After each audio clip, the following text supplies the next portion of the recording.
स्थापकाय च धर्मस्य सर्वधर्मस्वरूपिणे अवतारवरिष्ठाय रामकृष्णाय ते नमः। जननीं शारदां देवीं रामकृष्णं जगद्गुरुं पादपद्मे तयो श्रित्वा प्रणमामि मुहुर्मुहुः। नमस्तेऽतिराजाय विवेकानन्दसूरये सच्चित्सुखस्वरूपाय स्वामिने तापहारिणे।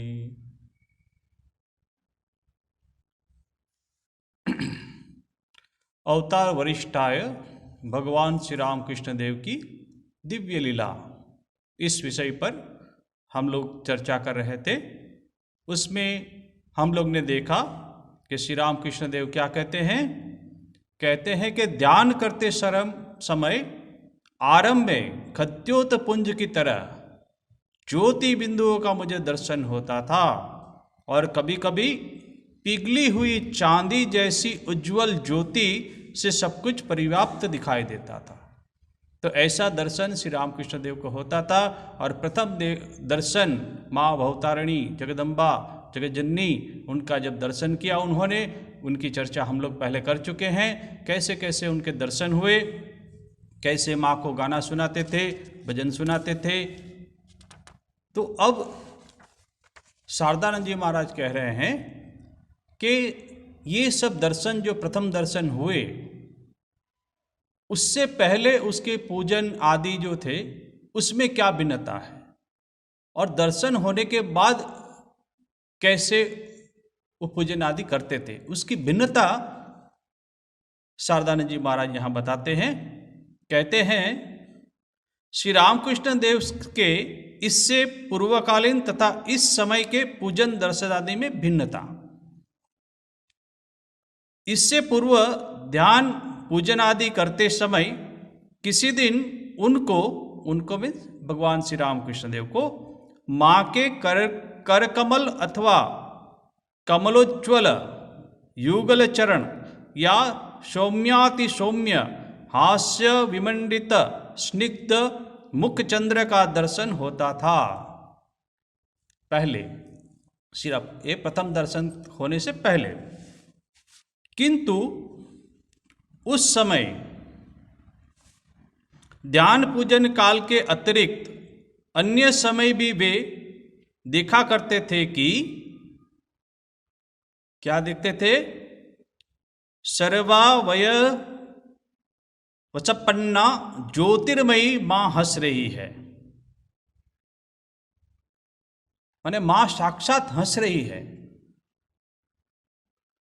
पहले तो सिर्फ क्या होता था, ज्योति सौम्याति सौम्य हास्य विमंडित स्निग्ध मुख चंद्र का दर्शन होता था, सिर्फ मुख का दर्शन होता था।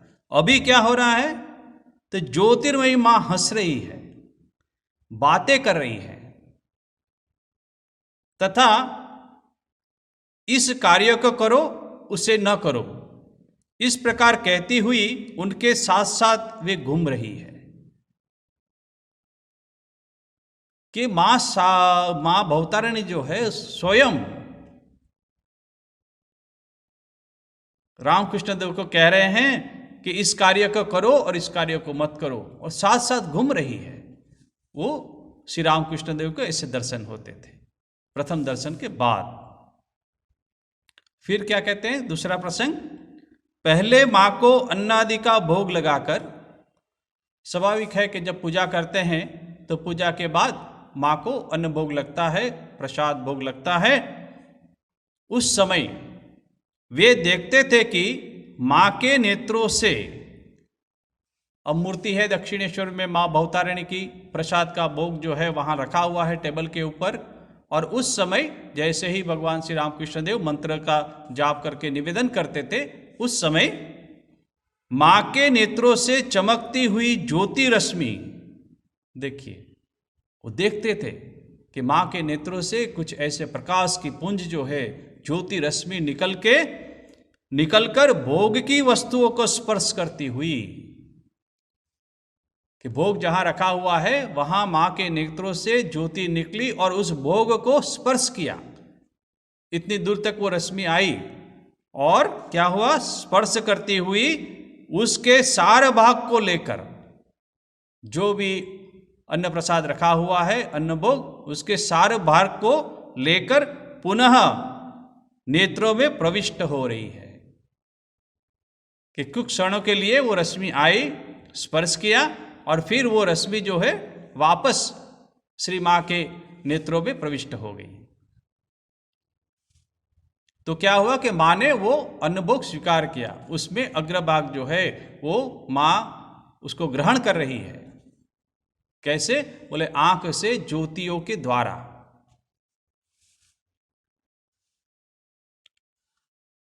किंतु उस समय अब क्या हुआ, पहले ऐसा देखा करते थे श्री रामकृष्ण, बाद में क्या देख रहे हैं, किंतु उस समय भोग लगाते ही और कभी कभी उससे पूर्व ही,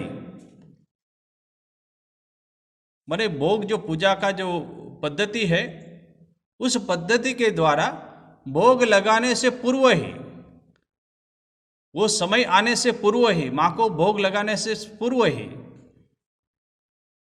उनको यह स्पष्ट दिखाई देता था कि, देखिए स्पष्ट दिखाई देता था, ऐसा नहीं कि कोई आभास हो रहा है, वो स्पष्ट दिखाई दे रहा था कि अपने श्री अंग की प्रभा से मंदिर को मां भवतारिणी अपने अंग से एक प्रभा माने ज्योति से मंदिर को आलोकित कर, पूरा मंदिर आलोकित हो गया है उस प्रभा से, उस तेज से, उस प्रकाश से आलोकित कर साक्षात मां भोजन करने बैठी है। और मां खुद वहां भोजन करने बैठी है जहां वो भोजन रखा हुआ है, नैवेद्य जहां रखा हुआ है, मां खुद, ये श्री रामकृष्ण देव स्पष्ट देख रहे हैं।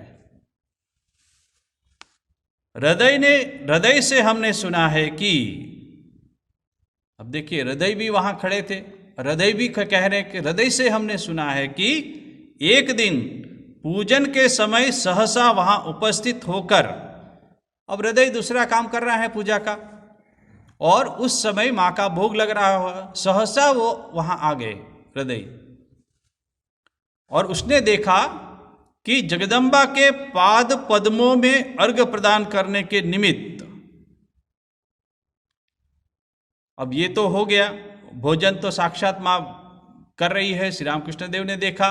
अब हृदय ने क्या देखा, तो कहते हैं कि जगदम्बा के पाद पद्मों में अर्घ्य मीन्स के एक बिल्व पत्ता होता है, उसके ऊपर चंदन लगाते हैं, उसके ऊपर कुछ पुष्प रखते हैं और वो मां को चढ़ाया जाता है, अर्घ्य जिसको कहते हैं। तो पाद पद्मों में अर्घ्य प्रदान करने के निमित्त श्री रामकृष्ण देव जवा पुष्प के साथ बिल्व पत्रों को, लाल कलर का जवा पुष्प होता है, और बिल्व पत्रों को अपने हाथ में लेकर तन्मय हो, जैसे ही उन्होंने हाथ में लिया और तन्मय हो गए, तन्मय हो चिंतन करते हुए सहसा, फिर अर्धबाह्य समाधि अवस्था में चले गए, तन्मय हो गए, तन्मय हो चिंतन करते हुए सहसा, फिर मां को बोल रहे हैं रुक जा रुक जा, मां को बोल रहे हैं, साक्षात देख रहे हैं और कह रहे हैं रुक जा, पहले मंत्र तो कह लेने दे, फिर भोजन करना। माने वो देख रहे हैं, अभी तो हाथ में वो अर्घ्य लिया हुआ है चढ़ाने के लिए, उसके बाद भोजन करेंगे, उससे पहले ही वो मां भोजन करने बैठ रही है, ऐसा उनको प्रतीत हुआ, देख रहे हैं स्पष्ट। और श्री रामकृष्ण देव मां को कह रहे हैं रुक जा, पहले मंत्र तो कह लेने दे, फिर भोजन करना। कहकर चिल्ला उठे, ऐसे कह के श्री रामकृष्ण देव चिल्ला उठे कि देख रहे हैं कि मां भोजन करे, अभी तो पूजा समाप्त नहीं हुई। तथा विधिवत पूजन समाप्त किए बिना ही, अब जो विधि से पूजन करते हैं वो समाप्त ही नहीं हुई, उसके बिना ही उन्होंने नैवेद्य का भोग लगा दिया, क्योंकि देख रहे हैं कि मां खाने के लिए बैठी है, तत्पर हो रही है, और ऐसी अवस्था में वो पूजा को स्थगित करके उन्होंने मां का भोग लगा दिया।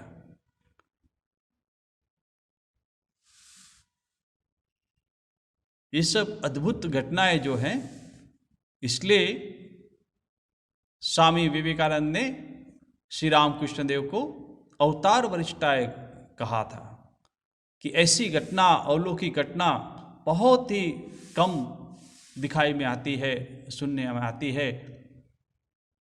इसलिए ये सब घटना मैं पहले भी कह चुका हूं कि ये सब घटना का जो वर्णन है हम सिर्फ शब्दों के द्वारा कर सकते हैं, और किसी भी मनुष्य की इतनी शक्ति नहीं है, सामर्थ्य नहीं है कि इसके भाव को समझ पाने की। और जो भी इसको कहेगा उसमें इतना भाव, इतना स्पष्ट, इतना उदार भाव, वो असंभव है।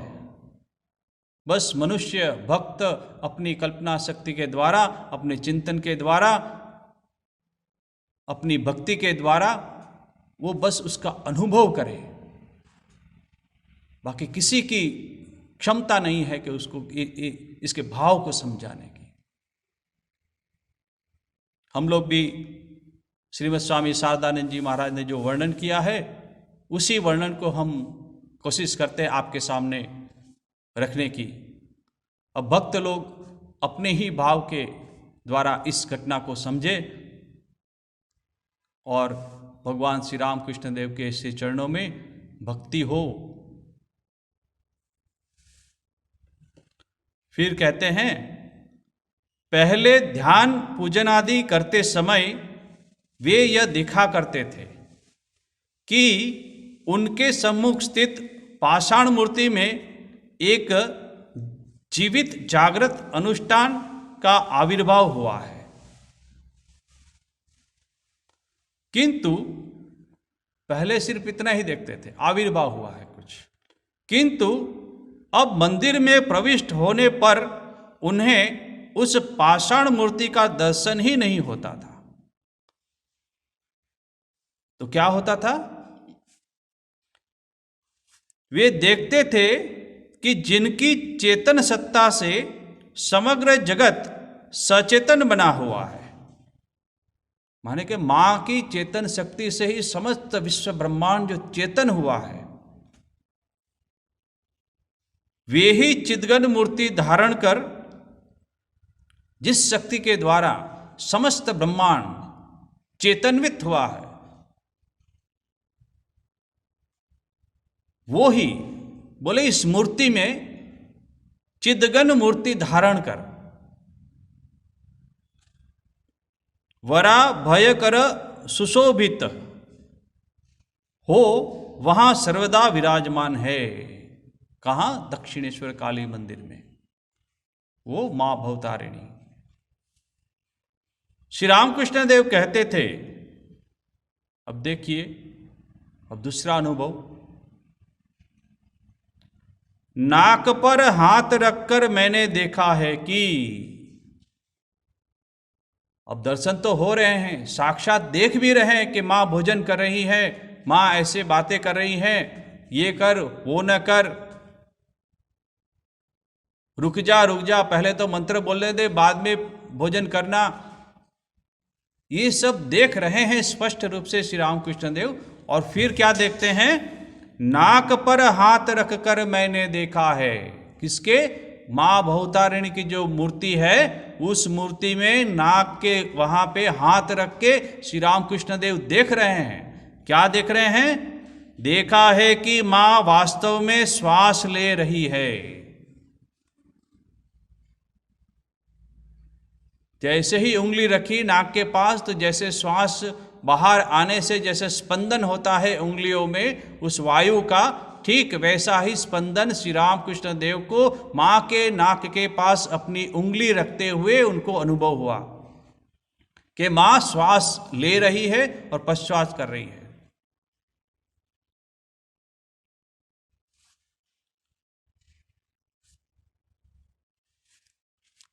सजीव दिख रही है माँ, वो मूर्ति नहीं है, साक्षात माँ वहां खड़ी है।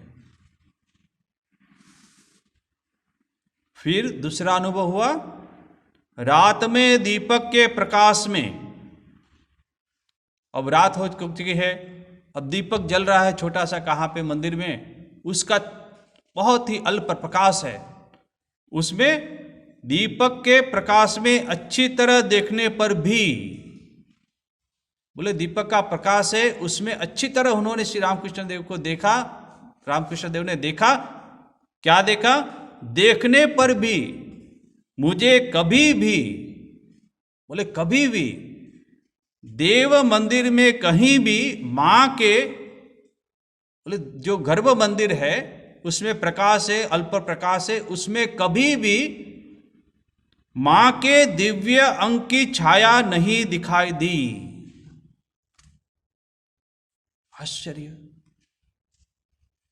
कि कोई भी पाषाण मूर्ति हो, कुछ घन पदार्थ हो, हम जैसे सूर्य के प्रकाश में खड़े रहते हैं तो सूर्य की किरण के द्वारा हमारी परछाई होती है, क्योंकि वो घन पदार्थ है।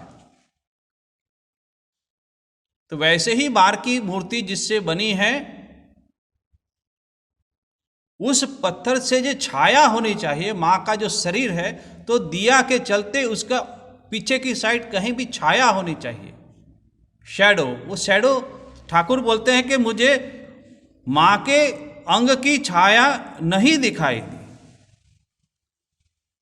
तो क्यों नहीं दिखाई दी? तो कहते हैं, अपनी कोठरी में बैठकर मैं सुना करता था कि, अब श्री रामकृष्ण देव का रूम दूर थे, कोठरी दूर थी, और वहां पे वो सुना करते थे। क्या सुना करते थे? मां पैजन पहनकर बालिका की तरह, माने घुंघरू, पैजन,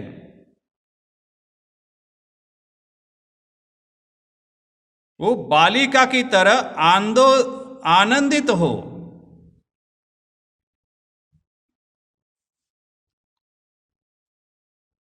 झुनझुन शब्द करती हुई। देखिए, मां भवतारिणी पैजन पहन के ना छोटी बालिका की तरह आनंदित होके झुनझुन, उसमें जो पैरों की जो शब्द हो रहे हैं वो भी श्री रामकृष्ण देव सुन रहे हैं। कहते हैं कि झुनझुन शब्द करती हुई मंदिर के ऊपर की मंजिल पर चढ़ रही है। जहां गर्भ मंदिर है नीचे, उससे वो मां ऊपर चढ़ रही है। वो अपनी कोठरी में बैठ के श्री रामकृष्ण देव ये शब्द सुन रहे हैं कि झुनझुन शब्द हो रहा है और मां ऊपर जा रही है 2 मंजिले की ऊपर। शीघ्रता से कोठरी के बाहर निकलकर, अब सुना उन्होंने शब्द कि झुनझुन शब्द क्या हो रहा है, तो शीघ्रता से कोठी के बाहर निकलकर मैंने देखा, श्री रामकृष्ण देव देख रहे हैं कि सचमुच मां 2 मंजिले की बरामदे पर बिखरे केस। अब झुनझुन की आवाज सुनी और सचमुच देखा बाहर आके अपने रूम से, तो सही में ऊपर में मां 2 मंजिले की बरामदे पर बिखरे केस, माने अपने जो केस से जो बाल है उसको खुला रखा हुआ है, बिखरे हुए हैं। बिखरे केस खड़ी होकर, वहां खड़ी है मां, क्या कर रही है? तो खड़ी होकर कभी कलकत्ता तथा कभी गंगा जी का, तो गंगा जी सामने ही है और इस तरफ आसपास कलकत्ता है, तो बोले कभी गंगा की तरफ खड़ी होकर कभी कलकत्ता तथा कभी गंगा जी का दर्शन कर रही है। ये साक्षात श्री रामकृष्ण देव देख रहे हैं। अब शैडो नहीं क्यों कर रही है कि मां तो गर्भ मंदिर से 2 मंजिले पे चली गई, तो शैडो कहां दिखाएगा? कहां तो कोई है ही नहीं।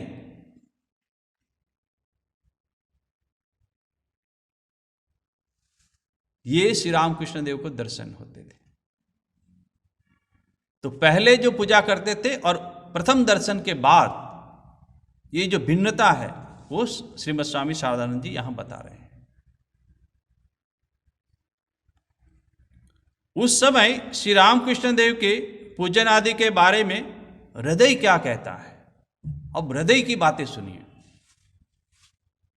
कि हृदय साथ में ही रहते थे, श्री रामकृष्ण देव के पूजन सेवा करते थे। अब वो क्या कहते हैं। हृदय कहता था ये सब अद्भुत घटना है। हृदय कहता था श्री रामकृष्ण देव जिस समय मंदिर में रहते थे उस समय का तो कहना ही क्या है। माने जब पूजा करने बैठे थे श्री रामकृष्ण देव, माँ के पास गाना सुना रहे हैं, वो समय बोले उसका तो कहना ही क्या है। अन्य समय भी काली मंदिर में प्रविष्ट होने पर एक अनिर्वचनीय दिव्य आवेश की अनुभूति से, माने अनिर्वचनीय एक दिव्य आवेश होता था। उस समय श्री रामकृष्ण देव जब पूजा करते थे, मंदिर में रहते थे, तब अनुभूति से रोंगटे खड़े हो जाते थे। अब जो दृश्य हृदय राम देखते थे वो देखते उसके तो रोंगटे खड़े हो जाते थे आश्चर्य में। बोले ऐसा भी कभी संभव है। पूजन के समय श्री रामकृष्ण देव किस प्रकार आचरण करते हैं, मुझे यह देखने का लालच होता था। लालच इसलिए होता था कि अद्भुत ये पूजा कर रहे हैं, हमने ऐसी पूजा कभी देखी नहीं। और लालच क्योंकि वो तो अन्य काम में व्यस्त रहते थे हृदय राम, तो कभी कभी उसको लालच होती थी कि मैं जाके देखूं कि मामा कैसे पूजा कर रहे हैं, तो उसको लालच होती थी और दिव्य आनंद में वो भर जाते थे। कभी कभी वहां सहसा उपस्थित हो और कभी कभी ऐसे ही चले गए, सहसा अचानक उपस्थित हो। मैं जो कुछ देखता था उससे मेरा हृदय विस्मय तथा भक्ति से भर जाता था। विस्मय इसलिए होता था कि अरे ऐसी कभी कोई पूजा करते हैं, ये पूजा पद्धति जो है उससे तो अलिप्त है, सब अलग है। अब जब माँ खाना खाने का जब पूजा खत्म ही नहीं हो, माँ खाने के लिए बैठ गई, उससे पहले ही ठाकुर ने भोग लगा दिया। तो ऐसी अद्भुत जो घटना है हृदय राम ने कभी नहीं देखी थी और वो विस्मय हो रहे हैं और भक्ति से भर जाता था। ठीक है, अलग है, मगर श्री राम कृष्ण देव जैसे वो भक्ति से पूजा करते थे तो हृदय देखते ही उसका हृदय भी भक्ति से भर जाता था। किंतु मंदिर से बाहर निकलते ही मेरे हृदय में संदेह होने लगता था। अब देख तो लिया, भक्ति भी आ गई, मगर अब फिर संदेह होने लगा। संदेह किस बात का? और मैं ये सोचा करता था कि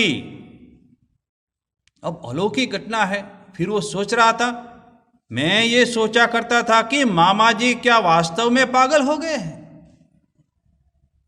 बोले लोग तो बोल रहे हैं कि मामा जी जो है श्री रामकृष्ण देव पागल हो गए हैं, ऐसे तरीके से पूजा करते हैं, ऐसे व्यवहार करते हैं, और मैं तो अभी अभी अपनी आंखों से देख रहा हूं। तो क्या मामा जी वास्तव में पागल हो गए हैं? ऐसे भी कोई पूजा करते हैं? अन्यथा पूजन के समय वे इस प्रकार का आचरण क्यों करते हैं? नहीं तो ऐसा आचरण कोई नहीं करता, एक पागल व्यक्ति है ऐसा आचरण करता है।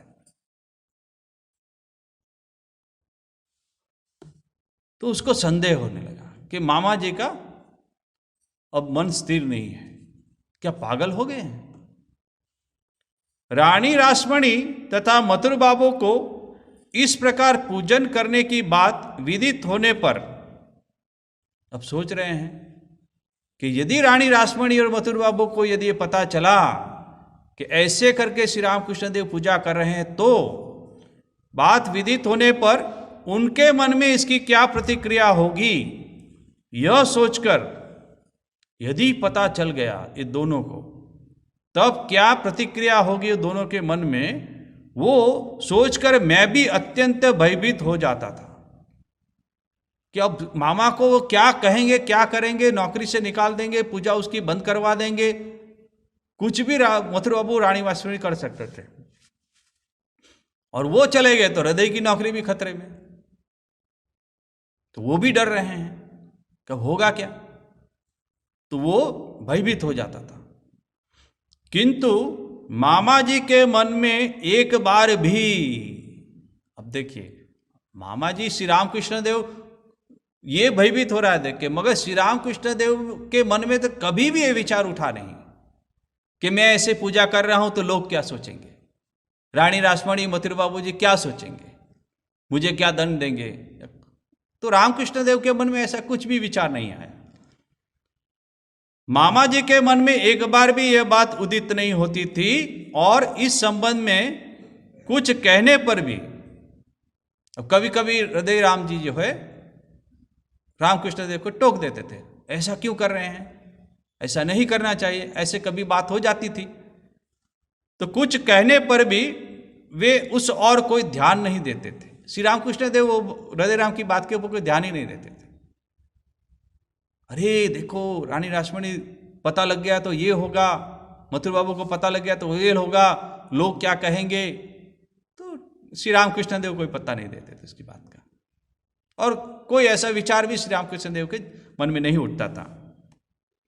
उस समय मैं अधिकतर उन्हें कुछ कह भी नहीं पाता था। मैं मिस हृदय राम। अब श्री रामकृष्ण देव तो अपने भाव में पूजा कर रहे हैं, और फिर वो ज्यादा कुछ कह भी नहीं पाते थे।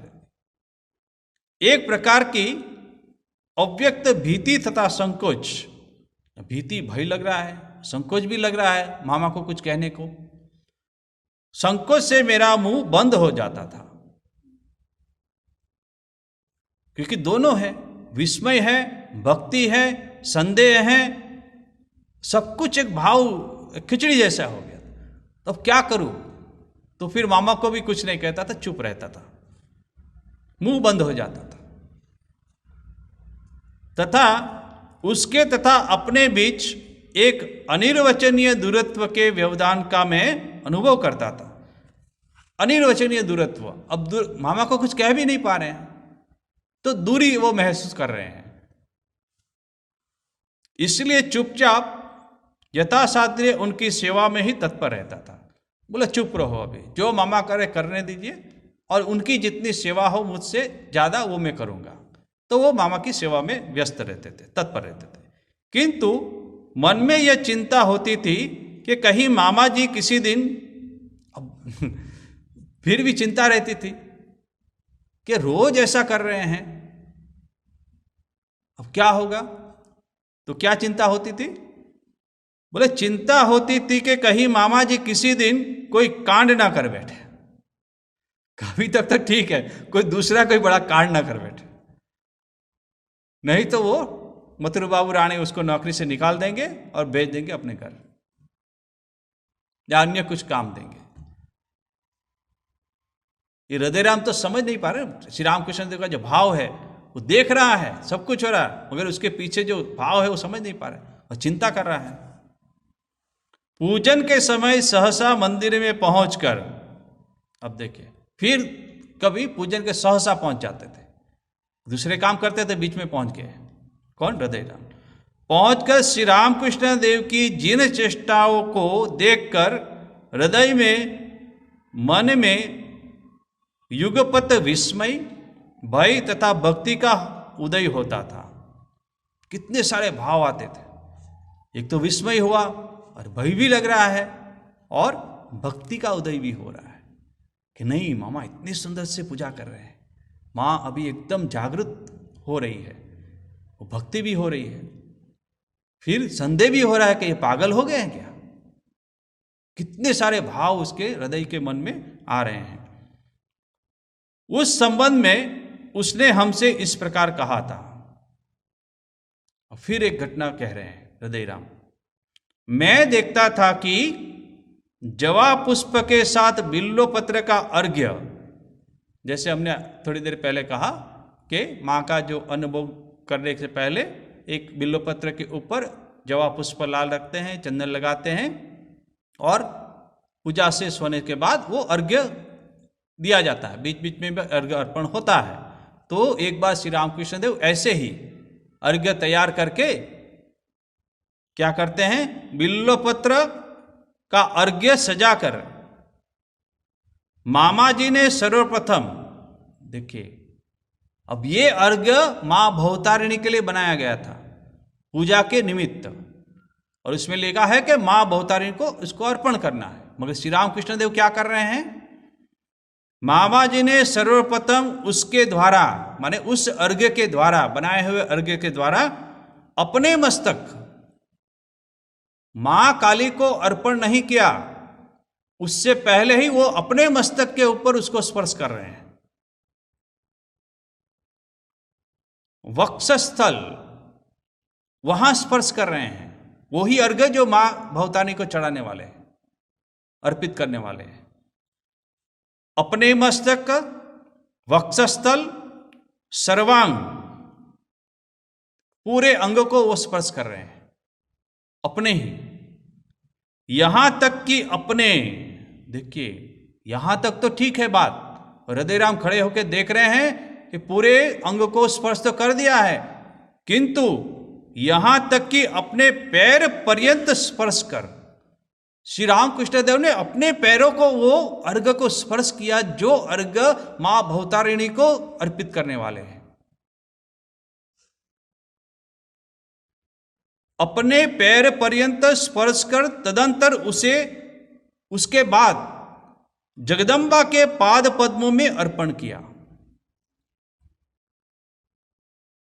अब ऐसी घटना यदि कोई देखे, किसी को पता लगे तो स्वाभाविक है, अरे ये तो पागल हो गए हैं ना क्या, जो भगवान को दिया गया अर्घ्य जो है देने के लिए तैयार हुआ, वो क्या अपने स्पर्श पे कोई स्पर्श करता है, वो तो अपवित्र हो गया।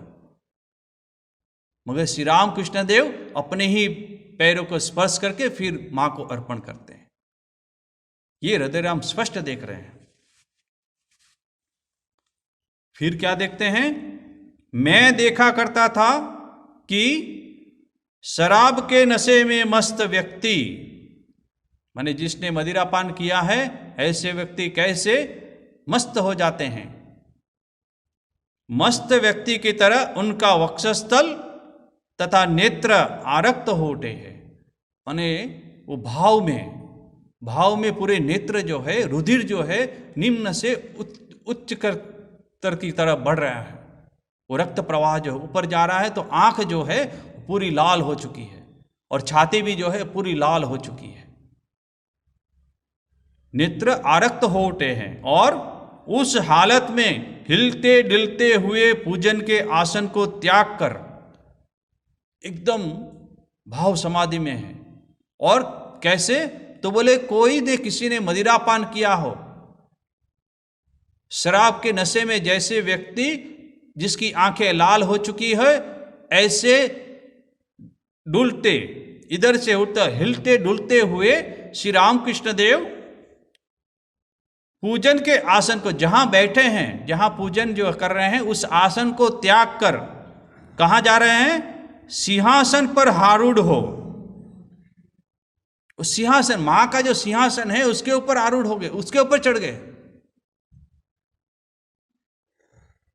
और भाव में है, आंखें लाल है, छाती लाल है, हिलडुल रहे हैं, अपने शरीर को भी संतुलन में नहीं रख पा रहे हैं, और ऐसे ही भाव में श्री रामकृष्ण देव सिंहासन पे आरूढ़ हो गए। और क्या करते हैं फिर, आरूढ़ हो वे अत्यंत स्नेहपूर्वक जगदम्बा की ठोड़ी को स्पर्श कर, मां की मूर्ति में अपने मां की जो ठोड़ी है उसको स्पर्श किया। और क्या कर रहे हैं, स्पर्श कर प्यार कर रहे हैं।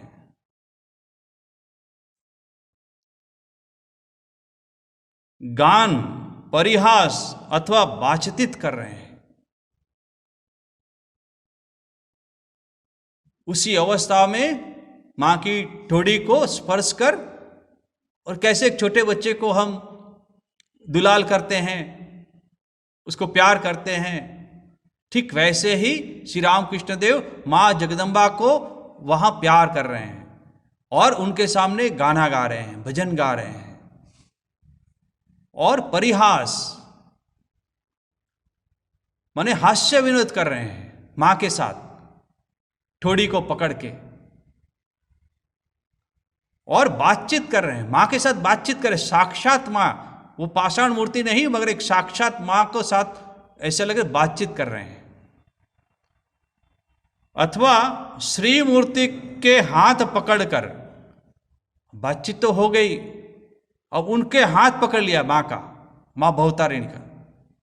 अब उनके लिए वो अब मूर्ति नहीं है, एक साक्षात मां है, तो उनका हाथ पकड़ लिया। हाथ पकड़कर उन्होंने नृत्य करना ही प्रारंभ कर दिया है। श्री रामकृष्ण देव मंदिर में ही सिंहासन के ऊपर चढ़ के नृत्य कर रहे हैं, नाच रहे हैं, गा रहे हैं, हास परिहास कर रहे हैं, और बातचीत कर रहे हैं, नाच रहे हैं।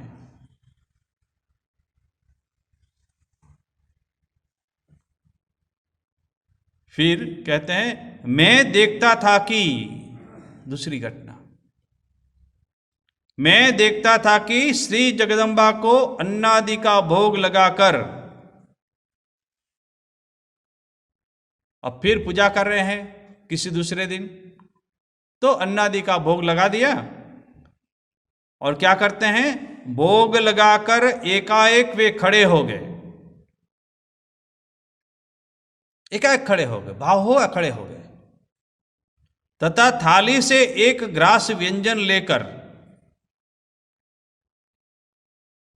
जो भोग की थाली है उसमें से थोड़ा सा कोई भी चीज लेके, व्यंजन खाना थोड़ा सा भाग लेकर शीघ्रता के साथ सिंहासन पर चढ़कर, अब आसन से उठ गए, उठ के ही थाली में से कुछ अन्न लिया, और सिंहासन पर चढ़कर मां के मुंह में उसे स्पर्श कराकर, मां के मुंह में स्पर्श करा रहे हैं, अपने हाथों से मां को खिला रहे हैं। स्पर्श कराकर कहने लगे, ले मां भोजन कर, अच्छी तरह से भोजन कर।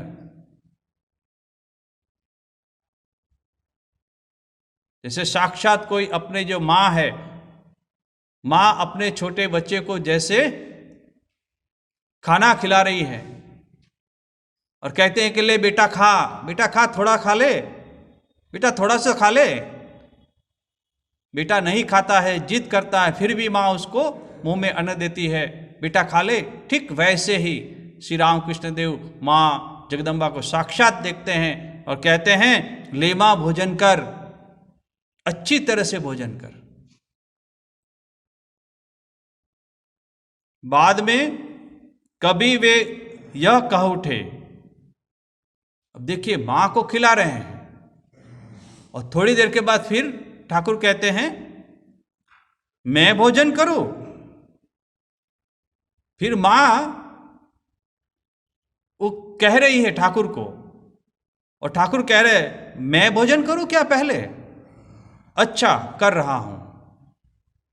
अब जो अन्न मां को खिलाने के लिए उठाए थे हाथ, वो मां कह रही है कि तू पहले भोजन कर। तो कह रहे, अच्छा मैं पहले भोजन करूं? अच्छा, कर रहा हूं। तो मां की बात आज्ञा है, तो बोले हाँ ठीक है, मैं कर रहा हूं भोजन। यह कहकर उसका कुछ अंश स्वयं ग्रहण कर। आश्चर्य, जो पवित्र अन्न मां को खिलाने के लिए रखा हुआ था, वो अन्न भोग मां कह रही है कि तू पहले खा, तो कुछ का अंश स्वयं ग्रहण कर। ठाकुर ने वही जो अन्न जो हाथ का था वो खुद खा रहे हैं।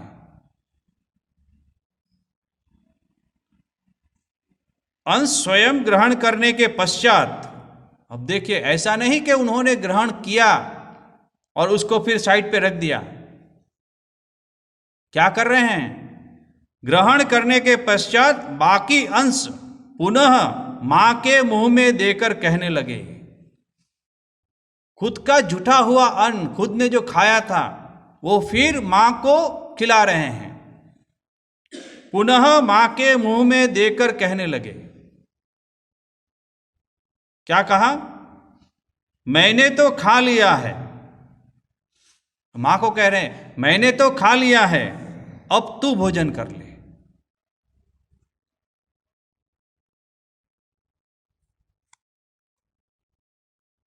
पहले मां को खिलाया, फिर मां ने कहा कि तू भोजन कर। तो श्री रामकृष्ण कहते मैं भोजन करूं? अच्छा, कर रहा हूं। तो खाया श्री रामकृष्ण देव ने, और उसी को फिर पुनः मां के मुंह में देकर श्री रामकृष्ण देव कहते हैं मैंने तो खा लिया, अब तू भोजन कर ले। विलक्षण घटना है सब।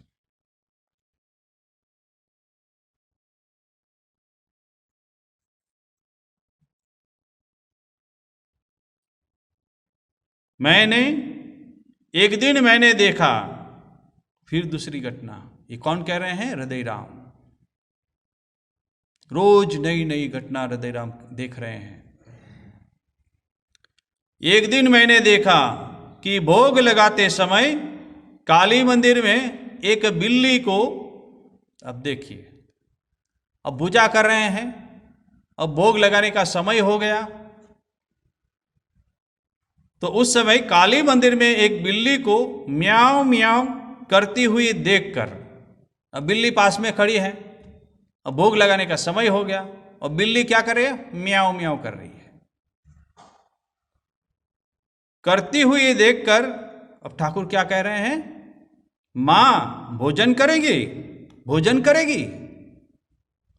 वो बिल्ली में भी श्री रामकृष्ण देव को मां दिखाई दी कि मां तुम भोजन करोगी, भोजन करोगी। इतना ही नहीं, सिर्फ बोला नहीं, फिर क्या कर रहे हैं? यह कहते हुए मामा जी भोग का अन्न उसे ही खिलाने लगे। अब मां भवतारिणी के लिए जो अन्न भोग रखा हुआ था, तो उसमें से लेके वो बिल्ली को खिला रहे हैं कि उसी में मां का दर्शन कर रहे हैं कि सर्वत्र ही मां है, सब में मां है। वो बिल्ली में भी उनको मां दिखी। मैं देखता था कि एक दिन रात में जगन माता को शयन कराकर, देख रहे दूसरी घटना, जैसे मंदिर बंद हो गया, अब मां भवतारिणी को उनके शयन घर में ले जाना है और मां को विश्राम कराना है, जगन माता को।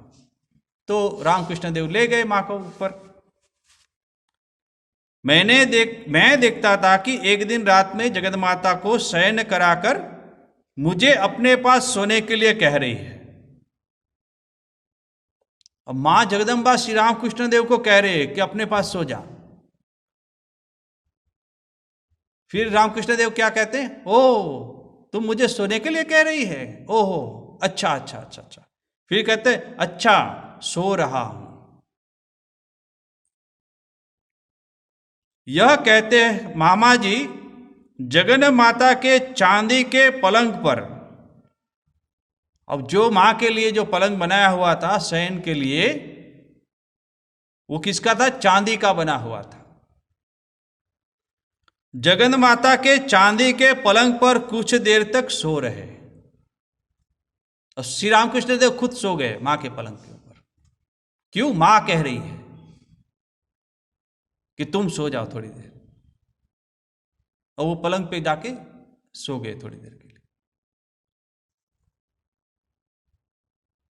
मैं यह भी देखता था कि पूजन के निमित्त बैठकर वे इस प्रकार तन्मयता के साथ ध्यान में निमग्न हो गए कि बहुत देर तक उनकी बाह्य चेतना एकदम विलुप्त हो गई। तो पूजा कर रहे हैं तो बस बैठे हैं तो बैठे ही है, बाह्य चेतना ही नहीं है। समय बीता जा रहा है, पूजा का समय बीता जा रहा है, मगर श्री रामकृष्ण देव को उसका कोई भान नहीं है। बाह्य चेतना विलुप्त हो गई। प्रातःकाल उठकर मां काली की माला बनाने के लिए, अब पूजन कर रहे हैं तो माला बनानी पड़ेगी, तो श्री रामकृष्ण देव बागान में जाके माला बनाने के लिए मामा जी प्रतिदिन पुष्प चयन करते थे। आसपास जो बगीचा था उसमें से फूल चुनते थे, पुष्प चयन करते थे। मैं देखता था कि, मैं कौन? हृदय। बोले हृदय क्या देखते थे दूर खड़े होके? मैं देखता था कि उस समय भी वे किसी से वार्तालाप कर रहे हैं, कोई नहीं आसपास। हृदय देख रहा है तो फूल चुन रहे हैं, और किससे बात कर रहे हैं? बोले वार्तालाप कर रहे हैं, हंस रहे हैं। और वार्तालाप करते करते फिर हंसी भी आ रही है, दोनों हंस रहे हैं। और दोनों नहीं, श्री रामकृष्ण देव हंस रहे हैं, वो तो देख नहीं पा रहा है हृदय किसके बात कर रहे हैं। आदर अनुरोध और कौतुक परिहास आदि कर रहे हैं। फूल चुनते चुनते श्री रामकृष्ण देव बात कर रहे हैं। किससे बात करते होंगे? मां भवतारिणी से।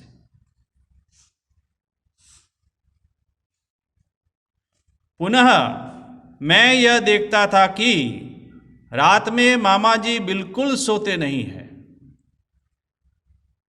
पहले भी यह घटना हो चुकी थी कि रात को सोते ही नहीं थे, और पूरे दिन पुजारी का इतना काम रहता था, खाना भी बहुत कम हो गया था, और रात को सोते भी बहुत कम थे। तो हृदय राम को बहुत चिंता हो गई कि मामा जी का कहीं शरीर खराब न हो जाए, स्वास्थ्य कहीं खराब न हो जाए। वो पहले भी हम उसकी चर्चा कर चुके हैं। तो सोते नहीं थे। जब मेरी नींद खुलती थी तभी मैं ये देखा करता था कि हृदय राम भी पूरे दिन काम करके बहुत त्रस्त हो जाते थे, तो सो जाते थे, थोड़ा रात को आराम करते थे। कभी कभी नींद खुल जाती थी हृदय राम की, तो देखा करता था कि मामा जी उसी प्रकार भावाविष्ट होकर बातें कर रहे हैं,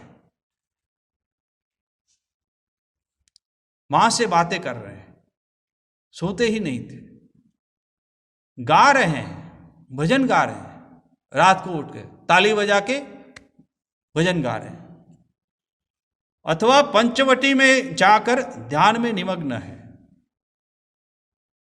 कभी देखे अपनी सैया को त्याग करके रात के अंधेरे में पंचवटी में चले गए, जहां दिन में जाने को भी सबको डर लगता है, ऐसा घना जंगल था। और अंदर में जाके थोड़ी सी नीचे की जमीन थी, वहां से ऊपर से कोई नहीं देख पाता था कि अंदर में कौन है। वहां आंवले का वृक्ष था, उसके नीचे श्री रामकृष्ण देव जाके ध्यान कर रहे हैं। तो ऐसे ऐसे अनुभव हमारे हृदय राम जी ने हम लोग के सामने रखे। तो ऐसी बहुत सारी अलौकिक घटना अभी हम लोग उसका अध्ययन करेंगे, और इस घटना के माध्यम से हम लोग का मन जो है भगवान के श्री चरणों में रहे, भगवान के चरणों में भक्ति, विश्वास, शरणागति वर्धित हो, और हम आध्यात्मिक जीवन में आगे बढ़े, भगवान की तरफ आगे बढ़े। और इसके लिए हम भगवान श्री रामकृष्ण देव को ही प्रार्थना करते हैं कि हे भगवान, हमको आपके चरणों में भक्ति दो, विश्वास दो, और पूरा जीवन हम आपकी ये जो दिव्य लीला है उसका श्रवण करें, चिंतन करें, मनन करें, जिससे हमारा ये जीवन जो है मनुष्य जीवन वो सार्थक हो। आज इतना ही। अगले क्लास में फिर ऐसे ही अलौकिक घटनाओं को हम लोग चर्चा करेंगे। ओम शांति शांति शांति।